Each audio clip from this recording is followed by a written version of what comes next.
The chandelier sparkled, laughter filled the millionaire's dining hall until the maid stepped forward with dinner.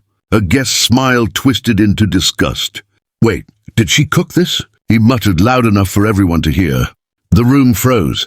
Another voice cut in, sharper. "I'm not eating food touched by her." The young black maid's hands shook as the silver tray rattled against the glasses. Humiliation burned in her eyes until a chair scraped back. Everyone turned. The millionaire's daughter stood, her voice steady but defiant.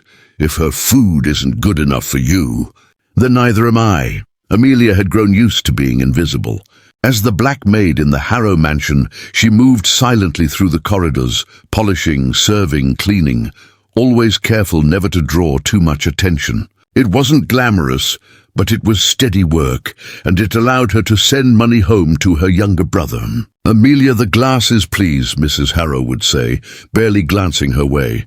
Amelia always answered softly, "Yes, ma'am," but despite her quiet obedience, she carried herself with dignity. She had a gift in the kitchen, a way of turning even the simplest dish into something remarkable. The staff admired her, though the wealthy guests rarely noticed. To them, she was just part of the background. That night, however, was different. The Harrows were hosting their most important dinner of the season, a gathering of millionaires, politicians, and power brokers. Amelia worked for hours preparing the food, determined that everything be perfect. Her heart swelled with pride as the aroma of her dishes filled the air. Yet behind the polished silverware and glittering chandeliers, a tension was already brewing. One Amelia could feel, though she didn't yet understand. What she didn't know was that before the night was over, she would no longer be invisible. The dining hall shimmered with crystal and gold, but beneath the glamour, Amelia felt the weight of eyes on her. She had spent hours crafting the meal, her grandmother's recipes, seasoned with patience and love. Now carrying the first tray, she approached the long mahogany table where the city's most powerful gathered. The first guest, a stout man with a diamond pin gleaming on his tie, leaned back squinting. "Hold on, did she cook this?" His words weren't loud, but they cut through the room like glass shattering. Amelia froze, tray trembling in her hands. "Yes, sir," she whispered. He scoffed, pushing the plate away with 2 fingers as if it were contaminated. "Then I'll pass." A ripple of laughter and murmurs followed. Another woman raised her brow, her pearls catching the light. "Honestly, Charles, I thought the Harrows had standards. How could you let the help cook for us?" Amelia's chest tightened. She wanted to disappear, to sink into the marble floor. Her voice caught in her throat as the whispers spread, sharper, crueler. At the head of the table, Mr. Harrow cleared his throat, his smile strained.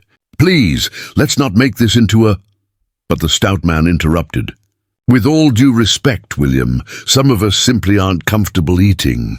Food prepared by certain hands."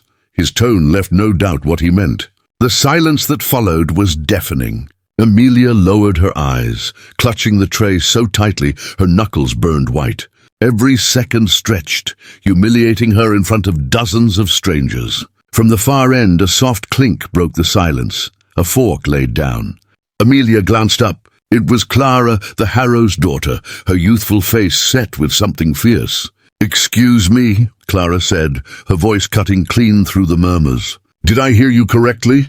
You're refusing to eat because of who cooked the food?" The man smirked, dismissive. "Young lady, it's not personal. We just have preferences." Clara leaned forward, her eyes unblinking. "Funny, because I have preferences too. And one of them is not sitting quietly while someone insults a person who worked harder than anyone in this room tonight." A gasp rippled through the table.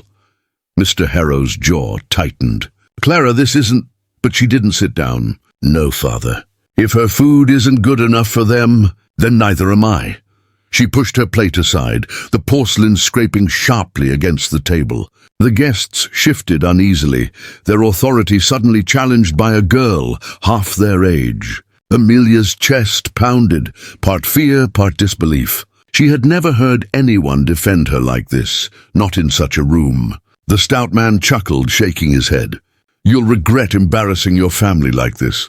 But Clara only straightened, her voice steady. "The only embarrassment here "Is yours." The air thickened, tension stretching like a rope about to snap. Amelia gripped the tray, torn between gratitude and dread. She knew powerful men didn't take humiliation lightly, and she could feel it. Something was about to happen that would change everything. The room erupted. A guest slammed his hand against the table, rattling the silverware. "This is outrageous. Are we really being lectured by a child?" His face flushed red as he pointed toward Amelia. "All because of her?" Amelia felt every eye stabbing into her, the weight of centuries of judgment pressing down. She wanted to shrink, to vanish, but her feet felt bolted to the floor. Another guest sneered, his voice dripping with venom. "You think we came here to be served by the likes of her? In my house, she wouldn't even be allowed near the kitchen." Amelia's chest burned, shame and anger twisting together. Her tray slipped, glasses clattering as tears pricked her eyes. She bent to clean them, but Clara's hand shot out, stopping her. "Don't!" Clara whispered firmly. "You've done nothing wrong." The stout man stood, towering over both of them. "William, control your daughter. If she won't sit down, then perhaps we should leave. None of us will eat this food." For a moment, the entire hall froze. Forks suspended, breaths held. Mr. Harrow's face darkened as he looked from the furious guests to his trembling maid, to his defiant daughter. His lips parted, but no words came. And then Clara's voice rang out, louder than the chandelier's glow, sharper than any blade. "If you walk out tonight because of her, then walk out knowing you revealed exactly who you are." Gasps rippled across the table. One woman dropped her napkin, eyes darting nervously. The men bristled, insulted, their power suddenly questioned. Amelia stood frozen, her heart hammering so hard she thought the whole room could hear it. For the first time in her life, someone wasn't ashamed to stand beside her. They were willing to stand for her. But power never surrenders quietly. And the look in the guest's eyes said one thing: this wasn't over. The silence that followed was heavier than stone. One by one, the guests pushed their chairs back, not out of solidarity but out of pride. They left plates untouched, whispers trailing behind them like smoke. For them, the evening was ruined. For Amelia, it was unforgettable. She stood motionless in the center of the grand hall, her tray still trembling in her hands. But this time, she wasn't alone. Clara placed a steady hand on her shoulder, her voice firm. "Let them leave." "We'll stay." Amelia swallowed hard, her eyes glistening. In that moment, years of invisibility cracked. She wasn't just the help anymore.